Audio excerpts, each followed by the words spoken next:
¿Qué tal, apreciables maestras y maestros? En esta ocasión quiero hablarles acerca del documento Programas Sintéticos para la fase 2 a 6 de la educación básica en México. Si estás en formación como maestro en México, entender los programas sintéticos es clave, porque son la base sobre la cual diseñamos nuestras clases. Estos programas no son documentos rígidos ni recetas que seguimos al pie de la letra, sino una guía flexible que nos permita adaptarlos a las necesidades de nuestra escuela, comunidad y sobre todo de nuestros estudiantes. Y te preguntarás, ¿qué son los programas sintéticos y cómo funcionan?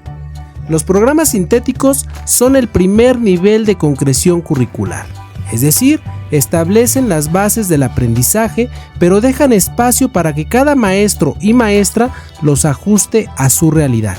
Lo interesante de este modelo es que nos da autonomía. No se trata solo de seguir un temario, sino de contextualizar los contenidos para hacerlos significativos. Por ejemplo, si en tu comunidad hay una fuerte tradición local, puedes integrar actividades donde los niños recopilen historias locales y las compartan con la clase. O si notas que en tu grupo hay un gran interés por la naturaleza, puedes diseñar proyectos sobre la flora y fauna del entorno. Además, estos programas están organizados en campos formativos, que reemplazan la estructura tradicional de materias separadas, fomentando un aprendizaje más integrado. Campos formativos, más que materias sueltas. Los campos formativos buscan que el aprendizaje sea más natural, integrando conocimientos de diferentes disciplinas. Por ejemplo, en lugar de enseñar ciencias, matemáticas e historia por separado, podrías diseñar un proyecto sobre la alimentación saludable donde los estudiantes analicen la nutrición, ciencias, calculen proporciones, matemáticas y reflexionen sobre el impacto del consumo responsable, ética. Los 4 campos formativos que se mencionan en los programas sintéticos son lenguajes, saberes y pensamiento científico, ética, naturaleza y sociedades, y de lo humano y lo comunitario. Un ejemplo práctico sería, en vez de una clase de geografía donde solo memorizan nombres de países, podríamos diseñar un proyecto dentro del campo ética, naturaleza y sociedades, donde los alumnos investiguen distintas culturas, cuidan el medio ambiente, combinando geografía, biología y valores. Fases: la evolución del aprendizaje. La educación básica se organiza en fases, que son periodos que agrupan varios grados escolares según el desarrollo de los estudiantes. El documento se enfoca en la fase 2 a 6 y la fase 2 corresponde al preescolar. Esta etapa es clave porque representa la primera experiencia escolar para muchos niños y niñas, y su aprendizaje se da a través del juego, la exploración y la interacción social. Un aspecto fundamental de las fases es que los contenidos se trabajan de manera de espiral, lo que significa que un mismo concepto se aborda en distintos niveles de complejidad a lo largo del tiempo.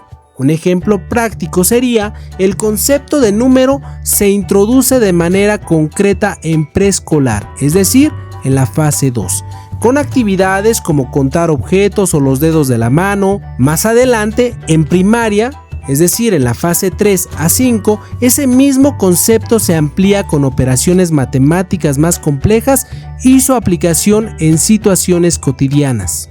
Ejes articuladores, conectando el aprendizaje con la realidad. Los ejes articuladores son temas transversales que unen los contenidos con la vida real.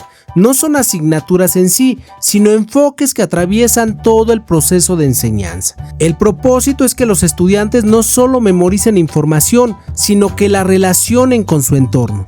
Un ejemplo práctico sería si en el campo formativo lenguajes se trabaja la lectura y escritura, el eje de pensamiento crítico se puede integrar con preguntas que hagan reflexionar a los alumnos sobre lo que leen, promoviendo que formulen sus propias ideas en lugar de solo repetir lo que dice el texto. Otro eje articulador puede ser la inclusión, asegurando que todos los niños y niñas se sientan parte del grupo y tengan igualdad de oportunidades de aprendizaje.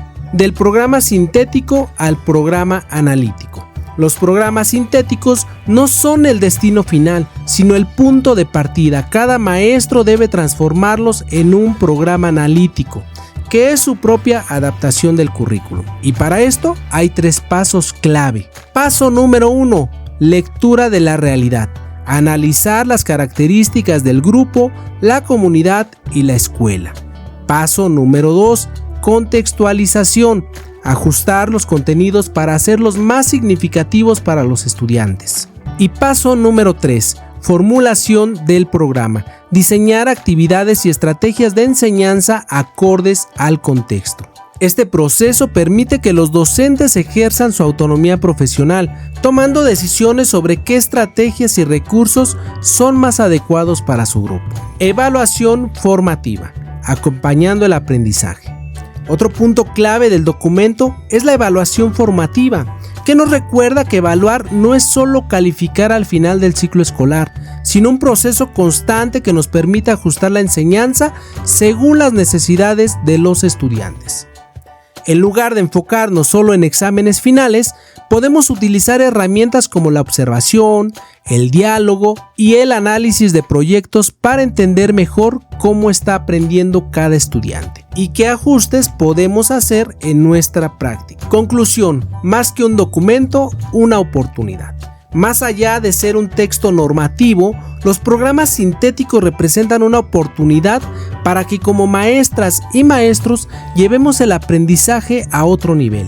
Nos dan la libertad de adaptar los contenidos a nuestra realidad y a la de nuestros alumnos, promoviendo un aprendizaje más significativo y conectado con su entorno. Al final, no se trata solo de seguir un documento, sino de darle vida en el aula. Y aquí, apreciable maestra, apreciable maestro, te hago una pregunta. ¿Cómo lo harías tú con tu grupo? Se los dejo de tarea. Reflexiónenlo y nos vemos en un siguiente video. Bye.